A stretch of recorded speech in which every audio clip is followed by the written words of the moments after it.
So rates are back in the headlines, and this time it's a little bit drama, a little bit spice, and of course, a dash of politics.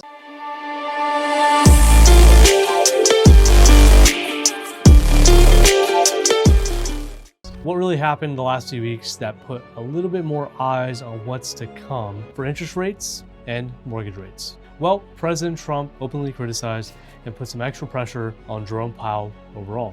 Many have definitely thought the head of the Federal Reserve, Jerome Powell, has taken more of a conservative approach to lowering rates, but his decision was definitely data-driven throughout every moment and every time rates were talked about, and rates were cut or rates weren't touched at all. But Trump openly, like I said before, put out more of an opinion of they can get lower. And of course, we all would love rates to fall down 2-3% tomorrow, but that's not realistic. As much as this pressure came in and the criticism is out there, many believe this has more of an effect than just words on a screen. Let's dive into what could happen and what that means for you. Jerome Powell serves a term until May 2026. If he is pressured the way we think he may be pressured through Trump's words and actions, he has two choices. One, he resigns early at some point prior to his term. Or two, he lowers rates quicker than he wants to. And actually, special option number 3, he does what he wants to do like he's been doing. Now, what could go right, what can go wrong? I'm no economist, but I'm just relaying news that I understand and could affect you overall so you guys can make a best decision for yourself. If one, he resigns early, he then is replaced with someone else appointed by the president. Special caveat with that though. If he resigns early or serves out his term and is not up for reappointment, then the president can appoint someone else of his choice. Now, it's rumored that he does have 2 or 3 different choices, and of course, whoever he may appoint probably has a little bit more of his intent in mind, but the Senate, no matter what, still needs to approve this appointment. In that number 2 scenario, if he does lower rates quicker than he wants to, or maybe indicators in the market say so to do so, he may get on Trump's good side, which is good. But at the same time, if Trump is already pretty vocal about not liking the actions he's taken and his term is coming up, it's pretty rumored out there, or already pretty known, he's probably not gonna have another term after 2026. And option number 3, what happens if he just serves out his term and does nothing and stays on course with what he wants to do? Kind of the same result. He'll serve out his term and there'll be another appointment by President Trump. Now with this recent news and its predictions, what predictions have already come out by major financial institutions like Goldman Sachs and a few others? We went from seeing maybe 1 to 2 rate cuts the rest of 2025 and a handful in 2026, now to 3 or more rate cuts in 2025, and then the scope and the hopes of seeing a 5 in front of mortgage interest rates by the end of 2026, which is major news. Why is that so major? The quickest history lesson I can give you. In my local market, Brevard County here in Florida, during the COVID market, 2020 to about mid-2022, we saw the lowest rates for mortgage rates we've seen in a very long time, pretty much ever. Rates hovered at 2.5 to 2.75% at its lowest points, and then crept up in the 3s right around summer of 2022. Of course, everyone's situation is different, and you can still buy points to buy down your rate. And we saw rates in the low 2s in some situations. Basically, money was free. As rates crept up since then, we saw a 3% interest rate in mid-2022. And now, today, in 2025, we're stuck at a high 6 or 7 flat for mortgage rates. For the last 18 to 24 months, pretty much since 2023 up until now in 2025, we've been in this stagnant pattern of, at one point we saw a very low 6%, but at one point we almost saw 8% interest rates for mortgages. So hearing the idea that we could see a 5 in front of the mortgage rates is huge. But let me tell you all the reasons why it's such a big deal. I'm gonna start with a buyer perspective because that's the most important in this situation.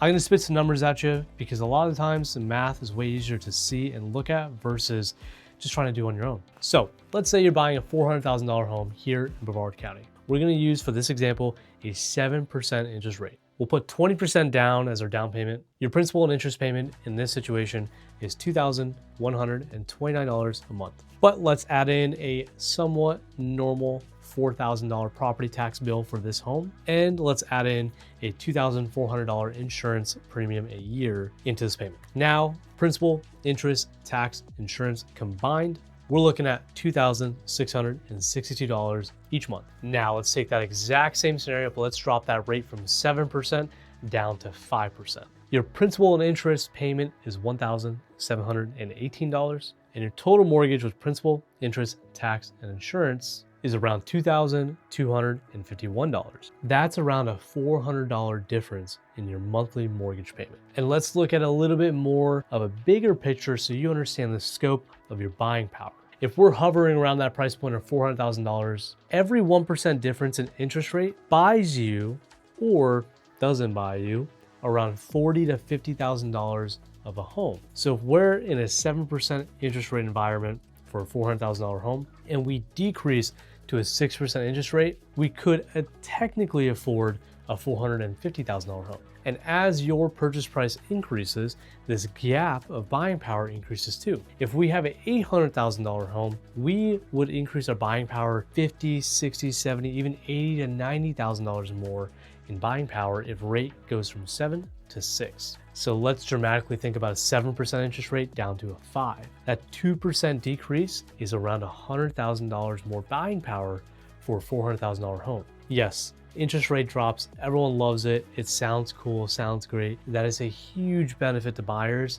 And affordability. Affordability has been the biggest issue with these rates being so high. Many Americans and many home buyers out there, over 70% of home buyers have sat on the sideline since rates have passed 4 and 5%. It's just simple. As equity has grown in homes and property values have grown in homes in major areas of real estate and even secondary markets of real estate, home buyers have been kicked out of affordability. It became untouchable for many people. As property values have increased so much in the last few decades, incomes haven't increased at the same rate. So if rates do find their way down slowly, obviously it's a huge benefit for you as buyers. But as great as a benefit as it can be, something to really consider here is you guys yourself. As many buyers are on the sidelines, something to consider later on if rates do drop is all these sideline buyers come back into the market looking for homes now that they can more comfortably afford the home they previously couldn't. As many buyers that come out, that creates more competition for the inventory that's out there already. To give you another quick history lesson, the COVID market in my local market in Brevard County had around 800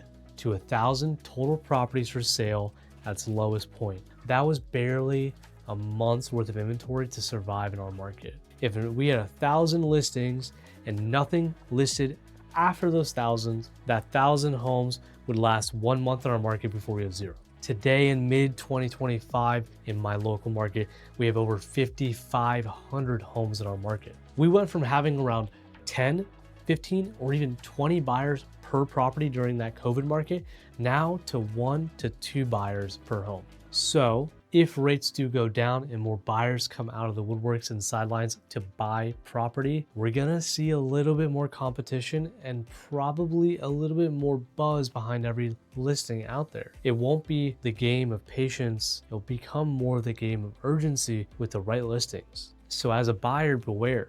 If you choose to wait, which is totally fine, understand many others are waiting too. So if you come off the sidelines in 6 months, 12 months, 24 months, many also will follow the way. If that's the case, then as much as affordability becomes less of an issue and now you have more flexibility, many other buyers will have the same luxury. So as you go on the house hunt, you may see more homes fly off the market. We may see this inventory of 5,500 in my local market decrease pretty slowly. My personal predictions, if rates do go down to a 5% range in the hotter markets like myself, I would probably predict we only have around 2 to 3 months worth of inventory at all times. And honestly, in the hot markets, I could see that lowering just a little bit too. So why do I think that? Well, it's going to tie into my reasoning of what to keep an eye out for if you're a seller looking forward for rates to go down. Now, why would a seller be looking forward to that? If you're a seller in this market right now, in my market, we're seeing the least amount of traction on homes we've seen in a very long time. We're seeing 40, 50 average days on market for properties. Of course, it's very skewed because perfectly priced properties still go very quickly and overly priced properties sit for months and months more. So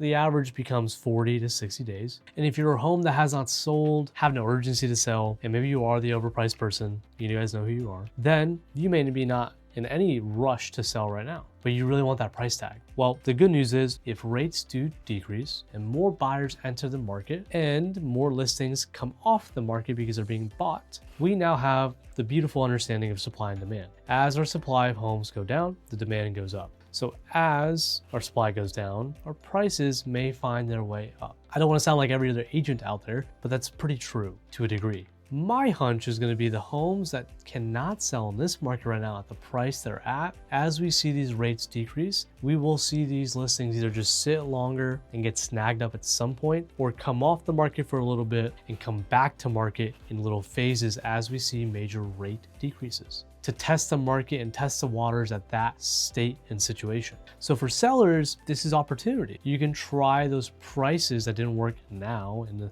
higher 6 and lower 7% interest rate temperature and market. And maybe when rates are in the mid to lower 6s or finally hit a high 5, we could try that price. But beware, one thing a lot of agents, a lot of buyers, and a lot of sellers may not consider is the idea that a lot of sellers are buyers. We see a lot of hyperlocal movement in this county, and I'm sure in many different markets we see that same hyperlocal movement. Somebody moving just down the street, somebody moving just down the road, or just into a different city within the county. So if I'm selling my home and I want to go buy the home next door to me, I'm putting something on the market, but I'm also going to end up taking something off the market.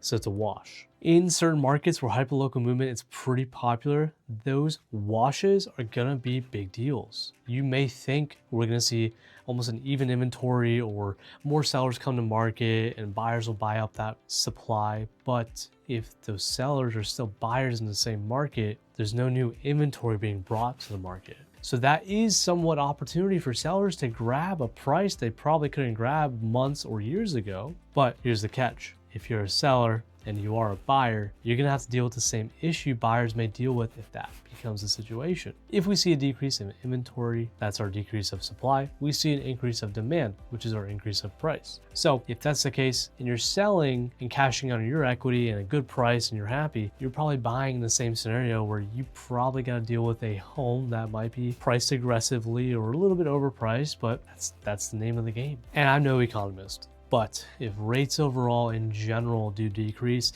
it promotes people to spend. And as people spend, our economy gets hopefully better. Florida and my part, Brevard County and my surrounding areas, we're no stranger to spending and seeing people spend. We have so many hotspots here in Brevard County and our surrounding areas. We have so many different beaches here alongside the East Coast. We're only 45 minutes away, depending on where you are, to the Orlando Airport, Disneyland, Universal. We have huge corporations, private companies coming to our area, like SpaceX, who's been here for many years, Blue Origin, and many more coming our way, including Amazon and distribution centers, and many other big companies who we fit the need for. Given our structure of no state income tax, combined with our tourism and just honestly great state and great county, we're gonna see a lot of activity overall. And if rates do find their way down, people like to spend their money because it's cheaper to borrow money. We're just gonna see more activity in our area. The more activity we see in this area, the more popular it becomes. So again, boiling back down to real estate, property values will probably stay well above what people may think they will, plus some will increase. And as these prices increase, there will be certain areas, certain demographics, and certain people who cannot afford the area anymore. But with all that attraction and all the good that comes with it, there are plenty of people that may want to move from where they live to the hotspot area like Florida. On top of that, there's still plenty of people, plenty of economic factors in my area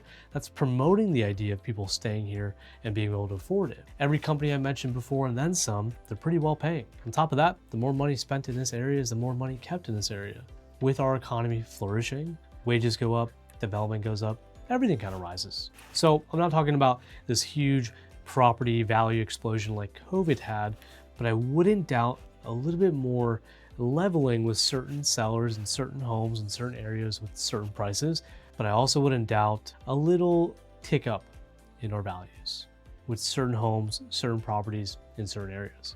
I will say the one hope I have that levels out the market just a little bit is the cost of borrowing money has sucked the last few years. Lots of developers, new home builders, and even small developers have paused on big projects. if rates do find themselves to lower overall, money becomes a little bit cheaper to borrow, these developers, these projects, they resume. If that does happen, and it happens at a pretty quick succession, then we could at least see a balance of new construction coming to our area. And with that new construction, balances out the market a little bit. I'm not saying new construction is going to come in and save the day, but it could bring a little bit more inventory to the market. Buyers could be attracted to that. So we may not see 10, 15, 20 buyers per property, but I presume we see 4, 6, 8 buyers per property, which is still pretty highly competitive. So to really summarize, for buyers, we definitely will see better affordability if rates do find themselves with a 5 in front of it, but we will see competition come along. For sellers, this is a great time for you to maybe test out that demand